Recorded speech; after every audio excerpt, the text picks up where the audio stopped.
Hi, this is the second scenario in our module 4, exporting the files back from blob using the export column transformation. So let's jump into the demonstration.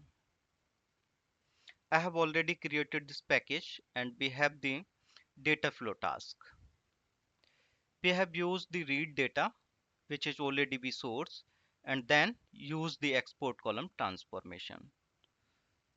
In read data transformation, I have this query to fetch the blob from the table with the file name, fully qualified file name, where we will export the files.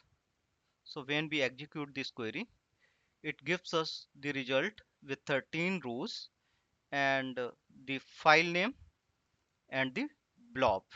The file name is full file path name where we will export these files.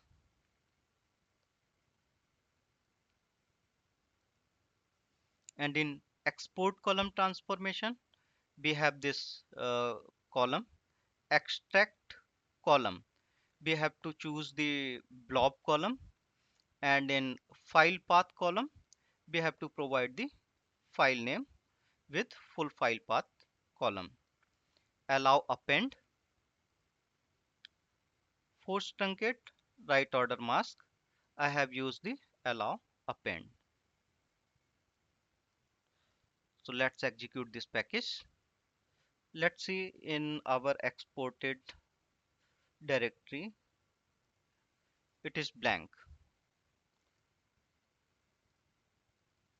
You will see when we run this package it will generate the files.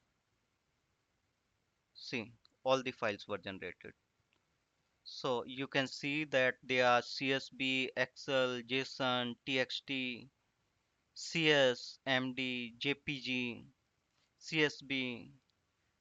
There are different types of files. So we can store any type of file into the database table using the binary, and we can generate the files back from that blob.